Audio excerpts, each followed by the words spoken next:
Environment defines your thoughts. Your thoughts become your purpose. Your purpose becomes your action. Your action becomes your habit.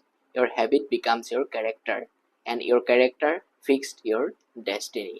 মানে হৈছে আপুনি থকা পৰিৱেশটোত কেনেকুৱা সেই পৰিৱেশটোৰ ওপৰতে নিৰ্ভৰ কৰে আপোনাৰ চিন্তা ধাৰণা, আপোনাৰ বিচাৰ। আৰু আপোনাৰ চিন্তা ধাৰণা বিচাৰি নিৰ্ভৰ কৰিব আপোনাৰ পাৰপাছটো, মানে জীৱনৰ উদ্দেশ্যটো কি হ'ব। আপোনাৰ জীৱনৰ উদ্দেশ্যটো যেতিয়া আপুনি গম পাব, সেই উদ্দেশ্যটোৱে নিৰ্ভৰ কৰিব আপুনি কৰা কামবিলাক কেনেকুৱা হ'ব। মানে আপুনি সেই উদ্দেশ্যটো পাবলৈ কেনেকুৱা ধৰণৰ কাম কৰিব।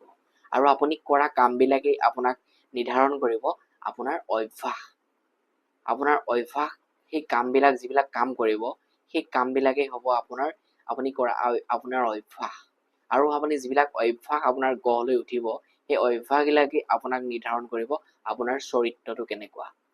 আৰু আপোনাৰ চৰিত্ৰটোৱে আপোনাক লৈ যাব আপোনাৰ ডেষ্টিনি, আপোনাৰ লক্ষ্যস্থানলৈ, বা আপোনাৰ ভাগ্য নিৰ্ধাৰণ কৰিব আপোনাৰ চৰিত্ৰটোৱে। গতিকে এই আমাৰ জীৱনটোত এই গোটেইকেইটা বস্তুৱে ইটোৰ লগত সিটোৰ সংগতি আছে। যদি আপুনি ভাবে আপোনাৰ ক'ৰবাত ইয়াৰ কোনোবা এটাত আপোনাৰ খেলিমেলি লাগি আছে, হয় পৰিৱেশ আপোনাৰ বেয়া, হয় আপোনাৰ অভ্যাস বেয়া, হয় আপুনি কৰা কামটো বেয়া, বা আপোনাৰ উদ্দেশ্যটো আপোনাৰ আজিলৈকে আপুনি গমেই পোৱা নাই, বা আপোনাৰ চৰিত্ৰ বেয়া, যদি কিবা বেয়া বুলি ভাবিছে আপুনি তাক ঠিক কৰি জীৱনটো সুন্দৰভাৱে আগবঢ়াই লৈ যাওক। ধন্যবাদ।